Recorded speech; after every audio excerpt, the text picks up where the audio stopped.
পৌষ মাসের ব্রত, লক্ষ্মী পূজা ব্রত। ব্রত কথা। এক দেশে এক গরিব বিধবা বামনী থাকত। তার একটি ছেলে ও একটি মেয়ে ছিল। বামনির ভাইয়ের সংসার কিন্তু খুব সচ্ছল ছিল, তাদের কোনো অভাব ছিল না। বামনির তেমন ইচ্ছা না থাকলেও পেটের জ্বালায় সে তার ছেলে আর মেয়েকে নিয়ে ভাইয়ের বাড়ি গেল। ননদকে ও তার ছেলে মেয়েদের দেখে ভাজ তখন মনে মনে তাদের উপর খুব অসন্তুষ্ট হল। বলল, হ্যাঁ গো, তোমার এ কি আক্কেল? বলো তো, পৌষ মাসের লোকে রাজ্য পেলেও বাড়ির বাইর হয় না, তুমি আজ বাড়ি থেকে বেরোলে কি করে? বামনি সরল মনে খুব নরম হয়ে বলল, বৌদি, ছেলে মেয়েরা বললে যে মা চলো আজ মামার বাড়ি গিয়ে দুটি ভাত খেয়ে আসি। ভাজ অমনি বলে উঠল, সে কি গো, তোমার ভাই যে আজ বাড়িতে নেই, তোমাদের কি করে খাওয়াবো বলো? ঘরেও খাওয়াবার মতো তেমন কিছু নেই। বামনি বলল, কদিন ধরে আমরা আধবেলা খাচ্ছি বৌদি, আজ তাও জুটল না। কি করি বলো, তোমায় আজ চারটি খেতে দিতেই হবে। এই বলে বামনি খুব খোশামত করতে লাগলো তার ভাজকে। তখন তার ভাজ দুটি খুদ দিয়ে বলল, এই নাও ভাই, এই খুদ দিয়েই যা হোক করে চালাও। বামনি তখন দেখলো যে ভাইয়ের রান্নাঘরের চালে বেশ লাউ হয়েছে। সে তখন খাবার জন্য দুটি চারটি লাউ পাতা চাইল। ভাজ বলল, খেপেছ? ওই পাতা দিলে তোমার ভাই এসে আমায় আস্ত রাখবে ভাবছ? মোটেই নয়, ও পাতা আমি দিতে পারবো না। বামনি তখন ছেলে আর মেয়েকে নিয়ে ফিরে যাচ্ছিল।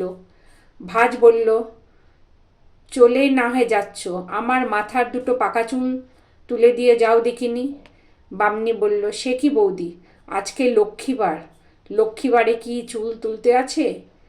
ভাস তখন বলল, লক্ষ্মীবারে চুল তুলতে নেই, আর আমি যে লক্ষ্মীবারে তোমাদের খুদ দিলুম, দিয়ে দাও সব খুদ। এই কথা বলে ভাত সমস্ত খুদ কেড়ে নিল। বামনি তখন খুদগুলো খেতে পেল না দেখে ছেলে মেয়ের হাত ধরে কাঁদতে কাঁদতে ভাজের বাড়ি থেকে বেরিয়ে গেল। বাইরে বেরিয়ে বামনি প্রতিজ্ঞা করল যে আজ শুক্লপক্ষের বৃহস্পতিবার, লক্ষ্মীবার, মা লক্ষ্মীর নাম করে রাস্তায় যা কুড়িয়ে পাবো তাই রান্না করে ছেলেদের খাওয়াবো। খানিকটা পথ যাওয়ার পরই বামনি রাস্তায় একটা মরা কেউটে সাপ পড়ে আছে দেখতে পেয়ে সেইটাকেই কুড়িয়ে নিয়ে বলল, আজ মা লক্ষ্মী যা মিলিয়ে দিয়েছেন তাই আমরা খাবো। সাপটা নিয়ে এসে বামনি রাঁধতে লাগলো, কিন্তু কি আশ্চর্য, সে যতই জাল দেয় তা থেকে ততই সোনার ফেনা বেরোতে থাকে। বামনি খুব অবাক হয়ে মা লক্ষ্মীকে বারবার নমস্কার করতে লাগলো। শেষে খানিকটা সোনার ফেনা তার ছেলেকে দিয়ে বাজারে বেচতে পাঠালো।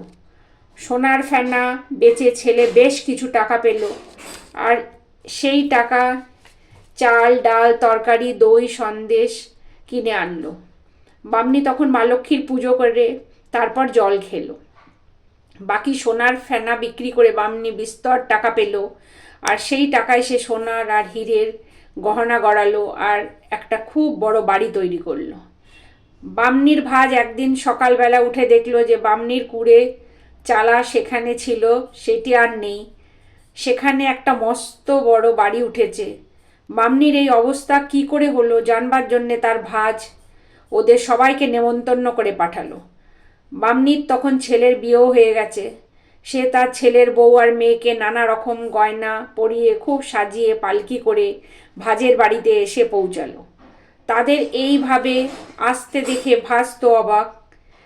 সে দেখলো ছেলের বউ আর মেয়ের গায়ের কত হিরে জহরতের গয়না। সে তখন খুব আদর যত্ন করে মাছ মাংস ও নানা রকম তরকারি সাজিয়ে তাদের খেতে বসালো। এইবার এইবার বামনির ছেলের বউ আর তার মেয়ে তাদের সব গয়নাগাটি খুলে আসনের উপর রেখে খাবার তুলে তুলে বলতে লাগলো, আমার হাড় খাও, আমার বালা খাও, আমার তাগা খাও, আজ তোমাদের জন্যেই আমাদের নেমন্তন্ন হয়েছে, তোমরাই ভালো করে খাও। ভাস তখন বামনিকে জিজ্ঞেস করলো যে এইটা কি ব্যাপার। তখন বামনি বলল, বৌদি, একদিন তোমার বাড়িতে 2টি খেতে চেয়েছিলুম, সেদিন তুমি কিছুই খেতে দাওনি। আমরা তখন গরিব ছিলুম, তাই কিন্তু আজকের এই নেমন্তন্ন তো ধন দৌলতের নেমন্তন্ন, সেই জন্যে ওরা ওদের গহনাগাটিকে নেমন্তন্ন খাওয়াচ্ছে, এ ওদের নেমন্তন্ন তো নয়। ভাস তখন নিজের সেই ব্যবহারের জন্য ননদের কাছে লজ্জায় ক্ষমা চেয়ে নিল। কিছুদিন খুব সুখভোগ করে বামনি তার ছেলের বউ আর মেয়েকে লক্ষ্মীর পূজার সব নিয়ম শিখিয়ে দিয়ে স্বর্গে চলে গেল। ব্রতের ফল, পৌষ মাসে লক্ষ্মী পুজো করলে ঘরে সোনা দানা হিরে মোহরের অভাব থাকে না এবং যশ মান প্রতিপত্তি অনেক বেড়ে যায়। জয় মা।